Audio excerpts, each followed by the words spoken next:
producción poética suele estar ligada a los cambios sociales, políticos y religiosos de cada época.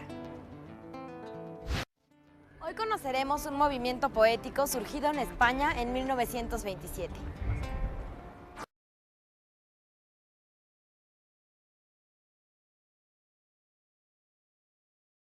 La Primera Guerra Mundial finalizó en 1918 y ocasionó la muerte de más de 12 millones de personas, sin contar a los heridos y mutilados. En gran parte de Europa, los medios de comunicación y de transporte quedaron destruidos, disminuyó la producción industrial y agrícola y se generó una grave crisis económica. A esta crisis siguió la de 1929, que sumió a los Estados Unidos de Norteamérica en la Gran Depresión, la cual se extendió por una parte del mundo industrializado, generando inestabilidad política y económica. En este ambiente surgieron en Europa los movimientos fascistas, que promovían un exagerado nacionalismo, completo control de la vida de los ciudadanos por parte del Estado y el militarismo. En este contexto sociopolítico surge en España la generación del 27. Los poetas de este movimiento escribieron sobre algunos acontecimientos sociales que impactaron la historia de su país. En la España de 1927, un grupo de escritores y poetas se reunieron para conmemorar los 300 años de la muerte del poeta barroco Luis de Góngora. Por eso, los conocemos como la generación del 27. Al igual que en el barroco, combinaron la poesía culta con la popular, agregando el verso libre, es decir, experimentaban con la cantidad de sílabas. A partir de 1931, España se convirtió en una república socialista. Algunos militares de ideología fascista se rebelaron contra el gobierno en 1936, dando inicio a una guerra civil que duró 3 años, cuando Francisco Franco derrotó a la República. Dándole voz al sentir de su patria, diversos representantes de la generación del 27 apoyaron a la República o denunciaron la muerte y exilio de miles de sus compatriotas.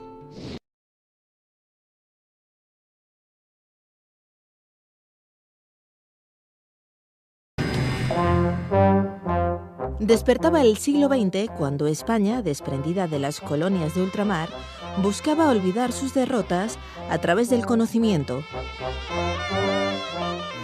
Monárquicos y liberales cuestionaban los métodos de aprendizaje en las aulas. La institución de libre enseñanza, fundada en 1876 por un grupo de catedráticos, entre los que se encontraba Francisco Giner de los Ríos, apostaba por cambiarlos. Una selección de equipos docentes viajará por Europa para buscar nuevas formas de enseñanza. Las mejores se trasladarán a España y tratarán de introducirse aquí a través de los grupos escolares. Desde 1900 a 1931 se inauguraron en Madrid 41 grupos escolares. Solo entre 1931 y 1933, 40 grupos más.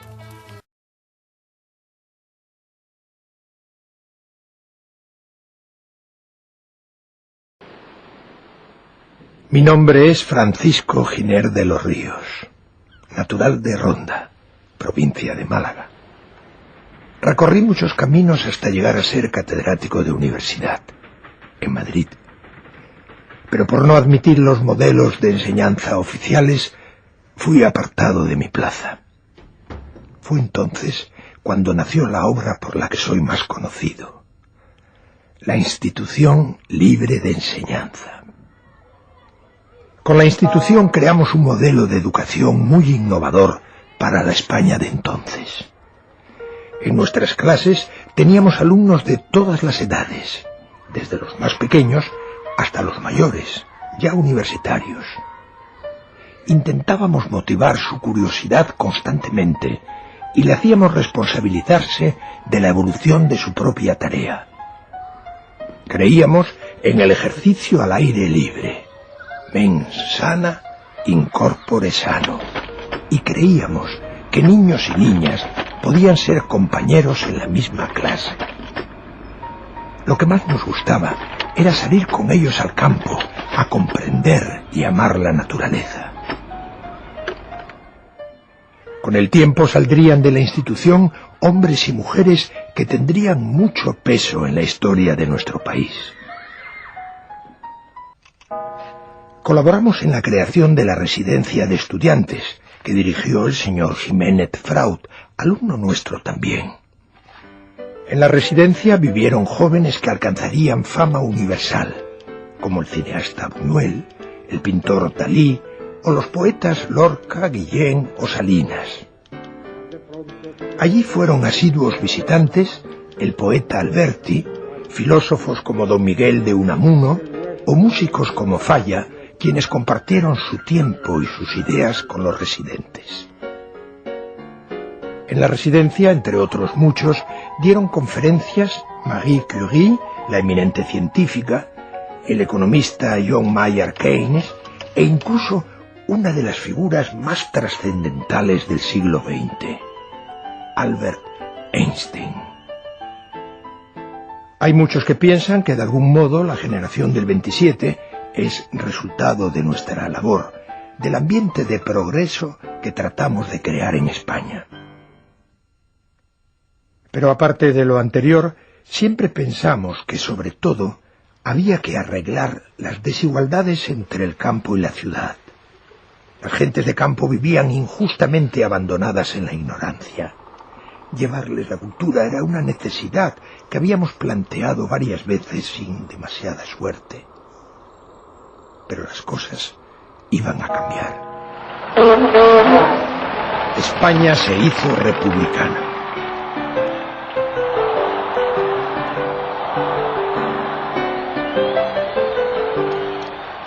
Para la República, los campesinos eran ciudadanos con derecho al saber y a la cultura, y era esencial contar con ellos para modernizar el nuevo país. La República aprobó nuestro gran proyecto, las misiones pedagógicas. También colaboraron poetas del 27, como Salinas, Alberti, Cernuda y el más joven Miguel Hernández. La ayuda de todos fue inestimable. La labor consistía en viajar hasta los más remotos lugares para llevar la cultura. Ir hasta donde fuera para apoyar a los maestros más aislados y llegar hasta las más pequeñas aldeas para enseñar a las gentes cuáles eran sus derechos y obligaciones como ciudadanos.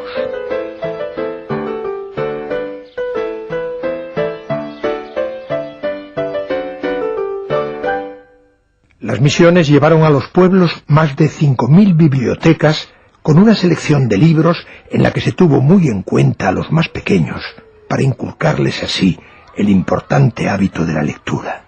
Fue la mayor campaña de lectura que jamás se haría en España. Con los libros viajaron también varias colecciones de discos con temas musicales clásicos y populares. Allí, con los gramófonos que llevábamos, se organizaron audiciones en cualquier lugar del pueblo.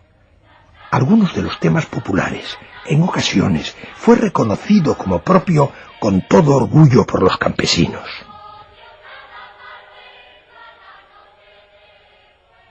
Jóvenes talentos hicieron reproducciones de los cuadros más valiosos que teníamos los españoles. Una vez en el pueblo, en grandes fardos, eran descargados con ayuda de los vecinos y después quedaban expuestos en el ayuntamiento, en la escuela o donde buenamente se pudiese. Primero se explicaban brevemente los cuadros y después quedaban allí expuestos para disfrute de todos. De este modo, en el campo, sus gentes pudieron contemplar unas obras que también a ellos pertenecían.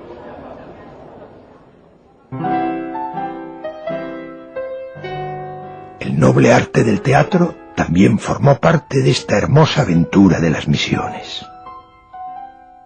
El montaje del escenario por los entusiastas voluntarios estuvo siempre rodeado de gran excitación. Solían congregarse personas de toda la comarca que se acercaban por sus propios medios hasta el lugar.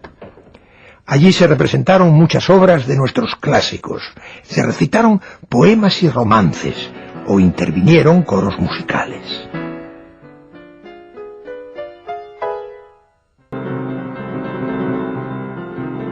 Pero el cinematógrafo fue sin duda la gran sensación de las misiones pedagógicas. Para muchos de los nuestros fue una gran satisfacción ver cómo, tras la dura jornada de trabajo, en cada pueblo toda la gente se congregaba para admirar por primera vez en su vida aquel nuevo invento.